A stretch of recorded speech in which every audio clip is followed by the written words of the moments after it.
Assalamualaikum warahmatullahi wabarakatuh. Halo Yunda sekalian dimanapun Yunda berada. Kali ini saya sedang bersama dengan Ketua Pimpinan Daerah Nasyaatul Aisyah Kabupaten Lamongan. Halo Yunda Arika. Ya, bersama dengan Yunda Arika yang akan memaparkan tentang organisasi dan dakwah. Nah, Ayunda Arika di sini nanti Ayunda akan menjelaskan banyak hal tentang organisasi dan dakwah, utamanya di Nasyaatul Aisyah begitu. Yang pertama Yunda yang perlu kita bahas adalah mengenai mengapa anak muda sekarang itu rupanya ada yang enggan berorganisasi. Terkait fenomena hari ini, jadi banyak sekali ya, terutama di generasi Gen Z ya Mbak Ayun ya. Ternyata memang mereka itu tidak senang itu berorganisasi. Kalau saya lihat mereka itu hari ini lebih sibuk, di mana wadah itu memberikan percepatan dia mendapatkan finansial, kayak gitu ya. Karena dipikir di organisasi itu terlalu kaku, kemudian struktural gitu dan ribet. Dalam artian kalau bagi mereka ngono-ngono tok gak ono duite gitu. Sedangkan yang dipikir mereka itu kan bagaimana kemudian dengan kondisi dunia hari ini yang membutuhkan banyak uang, gitu ya.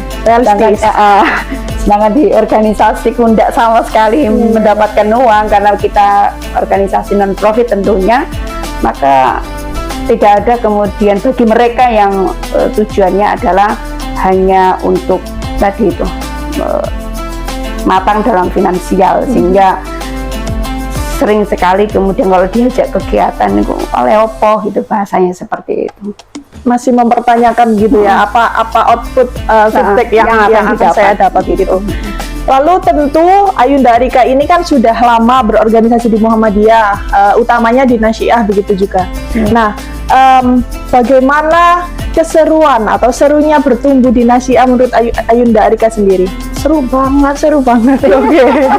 Jadi Nasyiah itu luar biasa, rumah yang kedua bagi saya gitu. Ketika di Nasyiah itu kalau hanya sekedar kita menjadi ibu rumah tangga, ya kita tahu lah bagaimana kemudian kita sibuknya di rumah tangga, hanya urusan domestik, kemudian sisi di mana kita sebenarnya mampu berperan lebih dari hanya sekedar menjadi seorang ibu atau menjadi seorang istri dari suami-suami kita.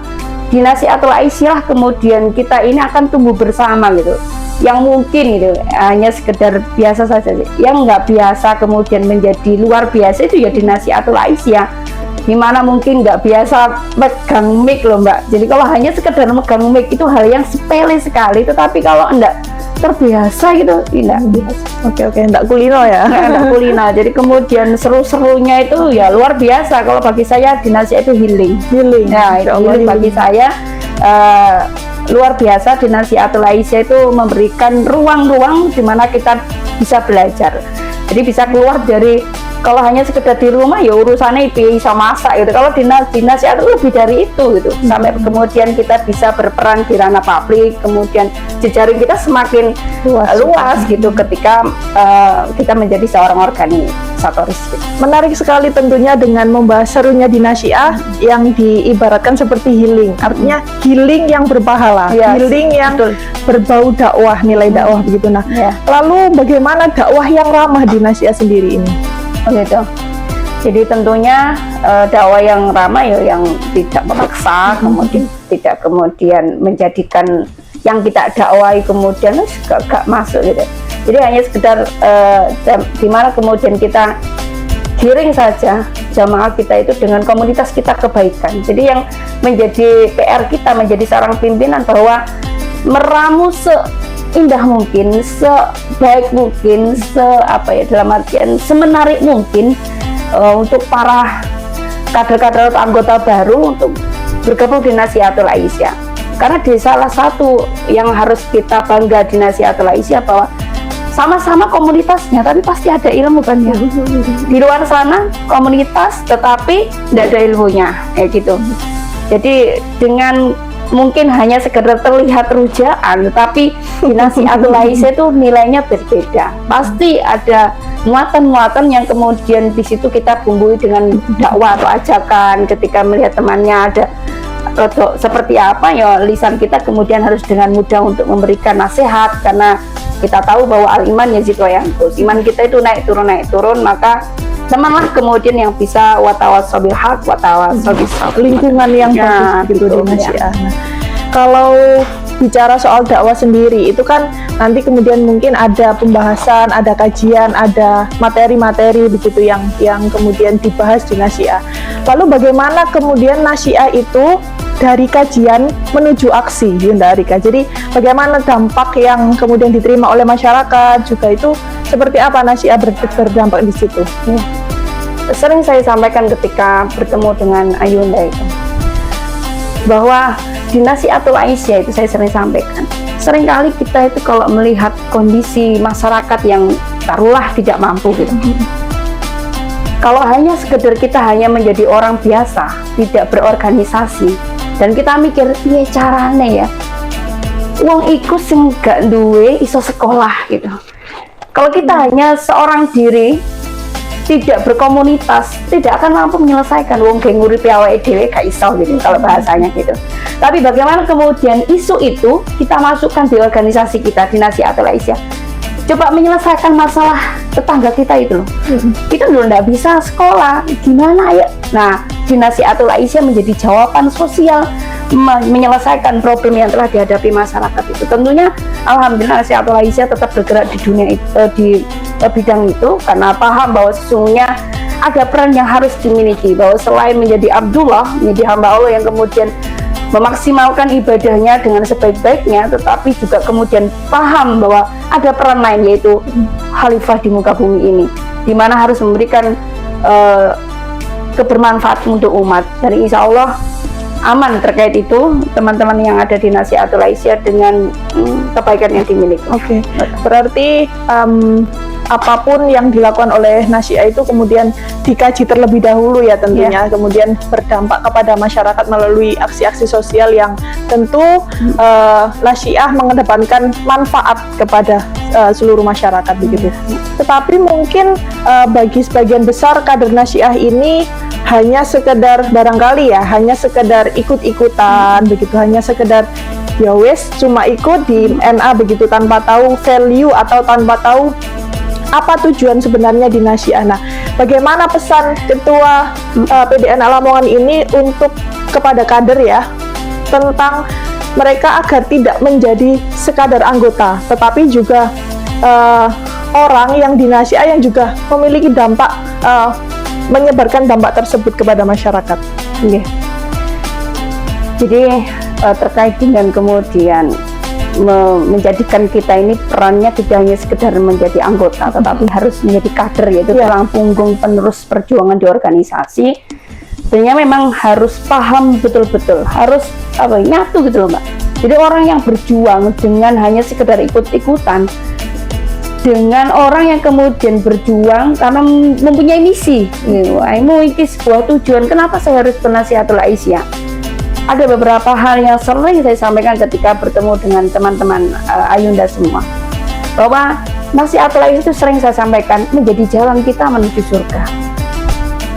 Ini kalimat saya yang kemudian menjadi dasarnya adalah man salaka thariqan yaltamisu fihi man sahalallahu thariqan ilal jannah, bahwa barang siapa kemudian mau menuju sebuah ilmu, majelis ilmu, maka baginya dimudahkan untuk masuk surga. Ya gitu.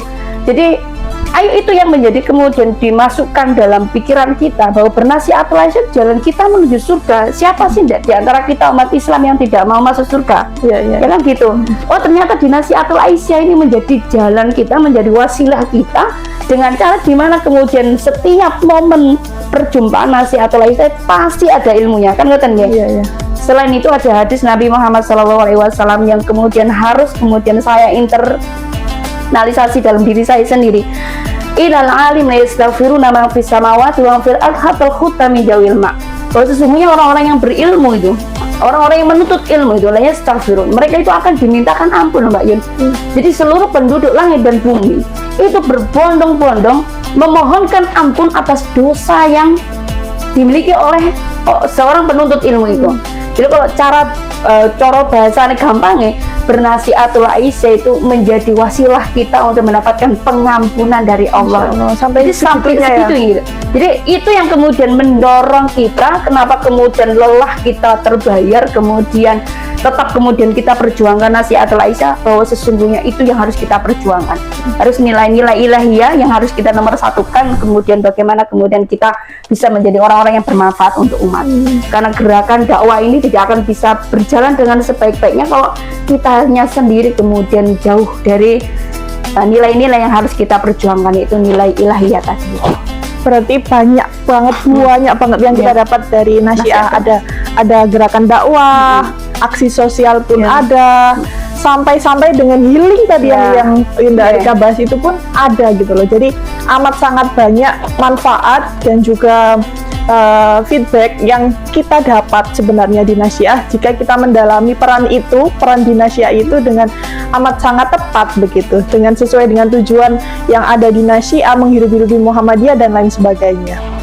Mungkin terakhir ini ya Ayunda Arika, bagaimana kemudian pesan Ayunda Arika ini kepada seluruh kader Nasyiah dimanapun kader Nasyiah berada tentang menjadi perempuan, peran perempuan seperti apa yang seharusnya dimiliki oleh kader Nasyiah kepada masyarakat begitu.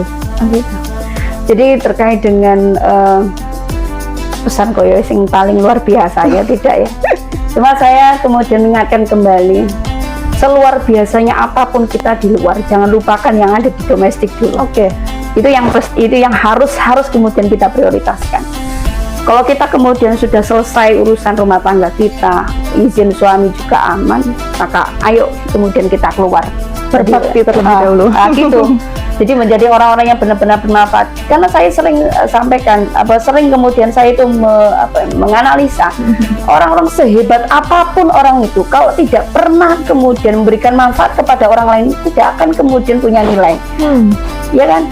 Sampai kemudian kita meninggal dunia, orang-orang sehebat apapun dia S1, S3, tapi kalau dia tidak pernah kemudian memiliki sebuah empati, tidak memiliki respon terhadap bagaimana kondisi sosial, maka dia itu akan hilang begitu saja namanya.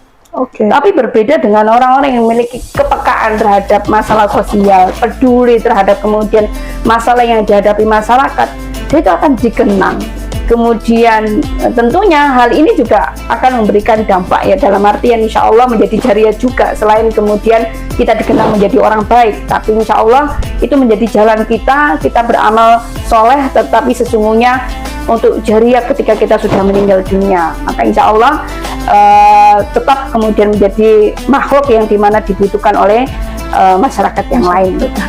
Berarti amat sangat banyak juga ya tentunya yang perlu diketahui oleh perempuan di luar sana, dan khususnya kader Nasyiah, bahwa sejatinya hidup kita ini untuk apa gitu kan, sejatinya urip iki gawe opo begitu. Nah maka salah satunya manfaat atau tujuan hidup kita itu ya di dalam bernasihat itu sendiri tujuannya, adapun menghidupi Muhammadiyah, kemudian adapun bermanfaat untuk masyarakat luas utamanya begitu. Terima kasih Ayunda Arika sudah meluangkan waktu untuk sharing dengan kader Nasyiah dimanapun kader Nasyiah berada.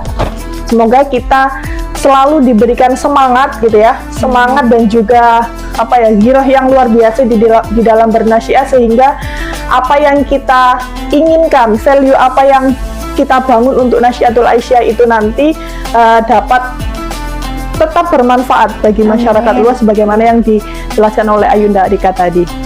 Nah, kader Nasyiah dimanapun Anda berada, sekian dulu podcast kali ini bersama dengan Ketua PDNA Lamongan, dan sampai jumpa di podcast selanjutnya. Assalamualaikum warahmatullahi wabarakatuh. Waalaikumsalam.